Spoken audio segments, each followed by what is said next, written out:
Hello बच्चों, स्वागत है आप सभी का आपके अपने यूट्यूब चैनल कैम गुरु अकेडमी में। तो पिछली क्लास में अपने बात की थी कि अपने को अगर प्रतिशत संगठन दे रखा हो तो उसे रासायनिक सूत्र कैसे निकालते हैं, या उससे अपने जो मूलानुपात सूत्र होता है वो कैसे निकाला जाता है, इसके बारे में अपने बात की थी। अब आज जो अपना टॉपिक है वो है मोलरता। टॉपिक क्या है अपने? मोलरता। यह होती क्या है इसके बारे में अपने बात करेंगे। मोलैरिटी बोलते हैं इसको इंग्लिश में, और इसको डिनोट किया जाता है कैपिटल एम से। ठीक है। अब मोलरता क्या होती है? तो मोलरता, ध्यान देना, एक तरीका है सांद्रता बताने का, एक माध्यम है किसको बताने का? सांद्रता बताने का। और इसमें ध्यान रखना कि मोलरता में जो विलेय होता है, विलेय, वो तो लिया जाता है ग्राम या किलोग्राम में, या इसको कह सकते हैं मोलों की संख्या। और जो विलयन होता है उसका क्या लिया जाता है? आयतन। क्या लिया जाता है? आयतन। तो इस प्रकार से अगर अपनी बात करें ना, तो मोलरता जो है वो एक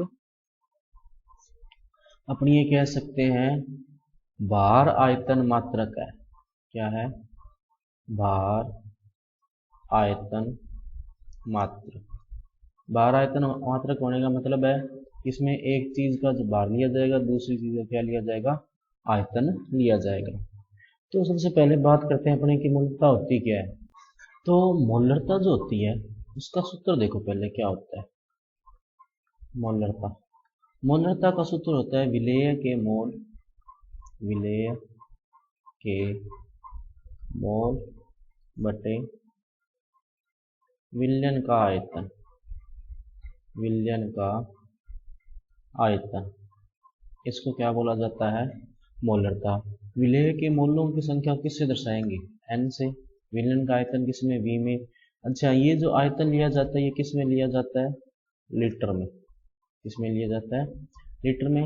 और मोलरता किससे दर्शाते हैं? m से। तो m का जो सूत्र आया वो आया n बटे v। और वैसे शॉर्ट में ध्यान रखना, m का जो सूत्र अपने याद रखेंगे वो होगा मोल बटे आयतन, मोल बटे आयतन। ये सूत्र अपने को ध्यान रखना। और आयतन जो है वो किस में चल रहा होगा? लीटर में। तो ये तो हो गया मोल। और अगर अपने बात करें इसकी परिभाषा की, परिभाषा क्या होगी? मोलरता की जो परिभाषा होगी वो देखो क्या होगी। तो मोलरता की अगर अपने परिभाषा की बात करें तो वो देखो क्या होगी, ये होगी 1 लीटर आयतन में, 1 लीटर आयतन में विलेय के मोलों की संख्या, विलेय के मोलों की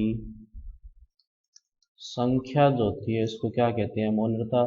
इसी की एक परिभाषा और लिख सकते हैं क्या, कि विलेय के मोल, विलेय के मोल व विलयन के आयतन, विलयन के आयतन का अनुपात जो होता है उसको भी क्या कहते हैं? अपने मोलरता कहा जाता है।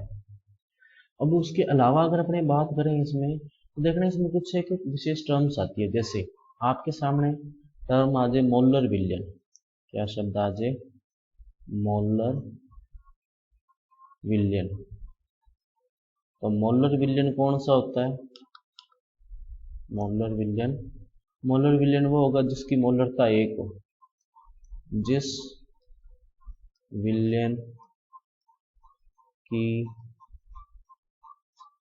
मोलरता इकाई हो, मोलरता क्या हो? इकाई, उसको क्या कहेंगे? मोलर विलयन। वहीं उसके बाद में आता है डेसी मोलर विलयन, डेसी मोलर विलयन। तो डेसी मोलर विलयन किसको कहेंगे? वह विलयन जिस विलयन की जो मोलरता होती है वो 1/10 होती है। क्या होती है? 1/10। और डेसी मोलर को ध्यान रखना किससे दर्शाते हैं? m/10 से। उसके बाद में नेक्स्ट जो इसमें आता है वो आता है सेमी मोलर विलयन। क्या आता है? सेमी मोलर विलयन। सेमी मोलर विलयन क्या होता है भी? ऐसे विलयन या जिस विलयन की मोलरता जो होती है वो 1/2 होती है। कितनी होती है? 1/2। इसको दर्शाते हैं अपने m/2 से। और उसके बाद में आता है सेंटीमोलर।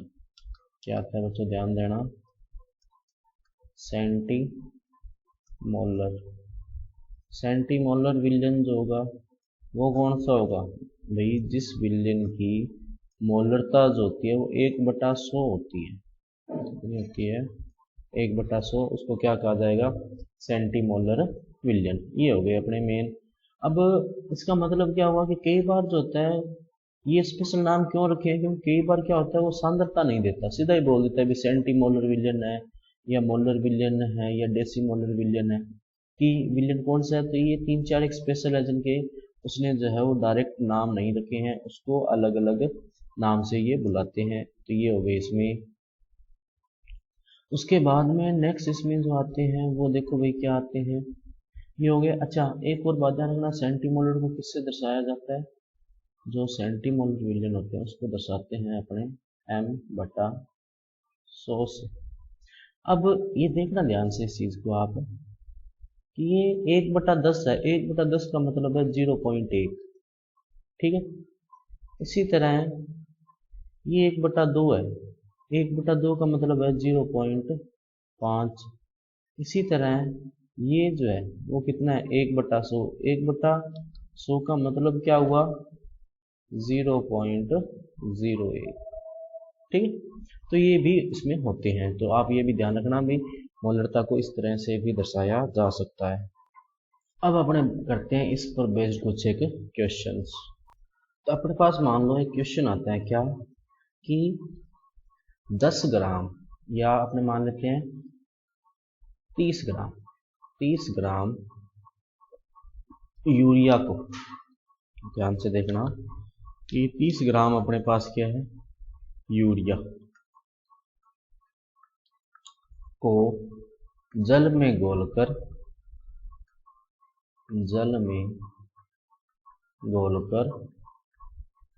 400 ml विलयन बनाया गया। 400 ml विलयन बनाया गया। तो अपने को ज्ञात करनी है इस विलयन की मोलरता। ध्यान से देखना कि अपने पास 30 ग्राम यूरिया थी, उसको जल में घोला और जल में घोलकर 400 ml विलयन बनाया गया। अब ये जो विलयन बना है अपने को ज्ञात क्या करनी है? इस विलयन की मोलरता। ठीक है, मोलरता अपने को ज्ञात करनी है। अब देखो भाई कैसे करेंगे इसको। तो सबसे पहले देखो मोलरता का सूत्र मैंने क्या बताया आपको? मोलरता का सूत्र बताया विलेय के मोल बटे विलयन का आयतन। तो अपने को दो चीजें चाहिए, एक तो विलेय के मोल चाहिए, एक विलयन का क्या चाहिए? आयतन चाहिए। तो सबसे पहले आयतन की बात करें अपने, आयतन कितना दे रखा है देखो 400 ml कितना दिया हुआ है? 400 ml। इसका मतलब अगर इसको लीटर में कन्वर्ट करना होगा तो क्या करेंगे? 1000 से भाग। क्यों? क्योंकि 1 लीटर में 1000 मिलीलीटर होते हैं यानी ml होते हैं। तो 400 बटे क्या आ गया? 1000 आ गया। तो ये कितना हो जाएगा? 0.4 लीटर। ठीक है, ये आयतन हो गया। उसके बाद में बात करें अगर अपने मोलों की संख्या की, मोल की संख्या, तो वो देखो कितनी हो जाएगी। मोल की संख्या का सूत्र क्या होता है? ग्राम बटे अणु बार। ग्राम बटे अणु बार। ग्राम में मात्रा दे रखी है, अणु बार का नहीं पता अपने को, अणु बार निकाल लेते हैं। यूरिया का सूत्र क्या होता है देखो NH2CO NH2। जब इसका अणु बार निकालेंगे देखो नाइट्रोजन 7 नंबर पे आता है तो 14। उसके बाद में 2 हाइड्रोजन है तो 2 हाइड्रोजन का 2 हो गया। एक कार्बन है, कार्बन 6 नंबर पे आता है तो अणु बार 12। इसी तरह ऑक्सीजन हो गया, ऑक्सीजन 8 नंबर पे आता है तो अणु बार 16। नाइट्रोजन फिर ये दोबारा देखो दोबारा आ गया तो नाइट्रोजन 7 का डबल 14 और ये 2 हाइड्रोजन, ये कितने हो गए? 60। तो मोलों की संख्या कितनी आ जाएगी ग्राम बटे अणु बार, तो ये हो गया 30/60। 30/60 यानी कि 1/2, 1/2 यानी 0.5। ये आ गई मोलों की संख्या। अब अपने को क्या करना है, अपने को निकालनी है मोलरता। क्या निकालनी है, मोलरता। तो मोलरता में मैंने बताया अभी मोल बटे आयतन। मोलों की संख्या आपने अभी अभी कितनी निकाली है, देखो मोलों की संख्या कितनी है, ये 0.5, तो 0.5 बटे आयतन।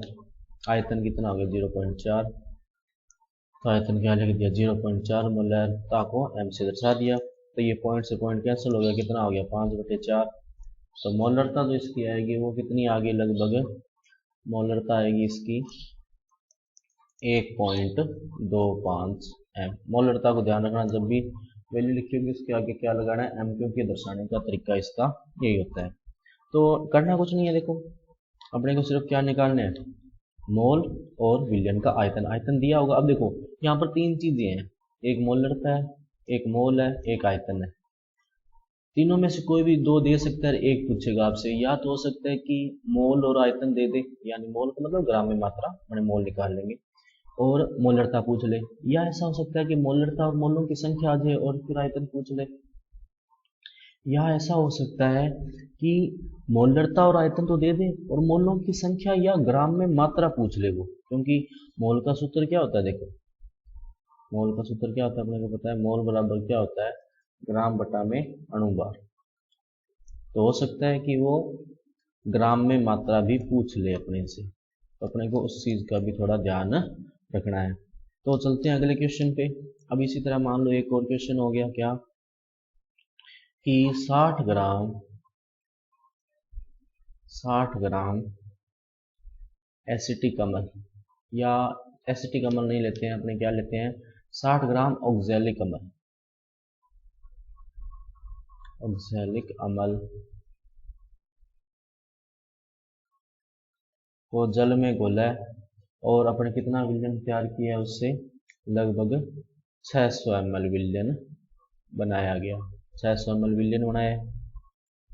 तो अपने को ज्ञात क्या करनी है, मोलरता, सिंपल। तो देखो भाई क्या होगी मोलरता, तो मोलरता के लिए पहले मोलों की संख्या चाहिए। तो मोलों की संख्या का सूत्र क्या होता है, ग्राम बटे अणु बार। ऑक्सैलिक अम्ल का सूत्र क्या होता है, COOH की ट्वाइस। तो मतलब कहने का COOH का अणु बार निकालो और उसका क्या कर दो, 2 गुना। तो मोलों की संख्या का सूत्र क्या होता है, ग्राम बटे में अणु बार। अब इसका अपने को अणु बार निकालना है, इसका COOH की ट्वाइस का। तो देखो 2 से तो गुणा करना है, जो भी संख्या आएगी। कार्बन कितने नंबर पे, 6, तो 12। 2 ऑक्सीजन का बार कितना हो गया, देखो एक ऑक्सीजन आता है 8 नंबर पे, तो अणु बार हो गया 16, और ऑक्सीजन कितनी है 2, तो 32, और एक हाइड्रोजन हो गया, ये कितना हो गया, देखो 32 और 12 44 और एक 45, 2 बार पड़ा हुआ है, तो अणु बार कितना हो गया 90। तो मोलों की संख्या देखो कितनी आएगी, ग्राम में मात्रा कितनी है 60 बटे ये कितना हो गया 90, तो ये कितना हो जाएगा 2/3। मोलों की संख्या आ गई अपने पास कितनी, 2/3। उसके बाद में अगला इसमें जो आता है वो देखो क्या आता है, नेक्स्ट अपने को निकालने की क्या, मोलरता। मोलरता का सूत्र क्या होता है, मोल बटे आयतन। अब आयतन देखो V कितना दिया हुआ उसने, 600 ml दे रखा है, लीटर में बदलेंगे ये कितना हो जाएगा 600 बटे 1000, तो ये कितना हो गया 0.6 लीटर। ठीक है, ये हो गया इसमें। अब निकालने क्या है मोलरता, तो मोलरता का सूत्र क्या है, ग्राम बट जो अपने मोलों की संख्या बटे आयतन। मोलों की संख्या कितनी है 2/3 और बटे आयतन यानी 0.6, तो ये कितना हो जाएगा, देखो ये हो गया अपने 2/3 इंटू 0.6। ये होता कैसे, ये हल कैसे हुआ, देखो ये ऐसे होता है 2/3 और मान लो यहाँ पर हो गया 0.6, कुछ नहीं है इसके बटा में, तो 1 लगा देंगे। तब क्या होता है, पहली और चौथी संख्या का गुणा होता है, दूसरी और तीसरी संख्या गुणा होता है। तो पहली तो 2 थी, चौथी 1 थी, 2 इंटू 1 1 आएगा, दूसरी और तीसरी का गुणा कर दिया 3 इंटू 0.6। उसके बाद में इसको अगर अपने हल करेंगे क्या आएगा, देखो ये पॉइंट हटाएंगे ऊपर 10 लग जाएगा, तो 2 इंटू 10 बटे 3 इंटू 6, 6 ये कट जाएगा 2 के पढ़ने से, 2 1 2, 2 3 6, तो ये कितना आ गया, m बराबर आ गया अपने 10/9, ये मोलरता आ गई। ठीक है बच्चों, इसी तरह अपने क्वेश्चन और भी कर सकते हैं, मैं आपको दे भी रहा हूँ एक क्वेश्चन, आप करना इसको जरूर। जैसे कि ये बाकी अपने आगे आगे भी करेंगे, इतने नहीं है, इसमें क्वेश्चन है आपके लिए, क्या है वो देखो कि 90 ग्राम ग्लूकोज लिया आपने, क्या लिया, ग्लूकोज, और उसको जल में घोलकर अपने 800 ml विलयन बना लिया। कितना बनाया, 800 ml विलयन बनाया है। तो आपको ज्ञात क्या करनी है, इसकी मोलरता ज्ञात करनी है। ये क्वेश्चन है, ये आपको करना है और इसका आंसर जो है आपको कमेंट बॉक्स में बताना है। तो बच्चों आज क्लास में इतना ही, मिलते हैं क्लास में, तब तक के लिए पढ़ते रहिए। और अगर आप ये क्लास हमारी ऐप पर देखना चाहते हैं तो वहाँ पर देख सकते हैं, और उस ऐप का लिंक जो है आपको डिस्क्रिप्शन में मिल जाएगा। और इसके अलावा अगर अपने बात करें तो आप हमारे जो सोशल मीडिया चैनल्स हैं वहाँ पर भी जरूर जुड़िए, क्योंकि वहाँ पर भी एजुकेशन से रिलेटेड अपडेट्स जो है वो आते रहते हैं। और अगर हम ये जो PDF है वो चाहिए तो आप हमारा टेलीग्राम चैनल ज्वाइन कर सकते हैं। तो बच्चों आज की क्लास में इतना ही, मिलते हैं क्लास में, तब तक के लिए पढ़ते रहिए, नमस्ते।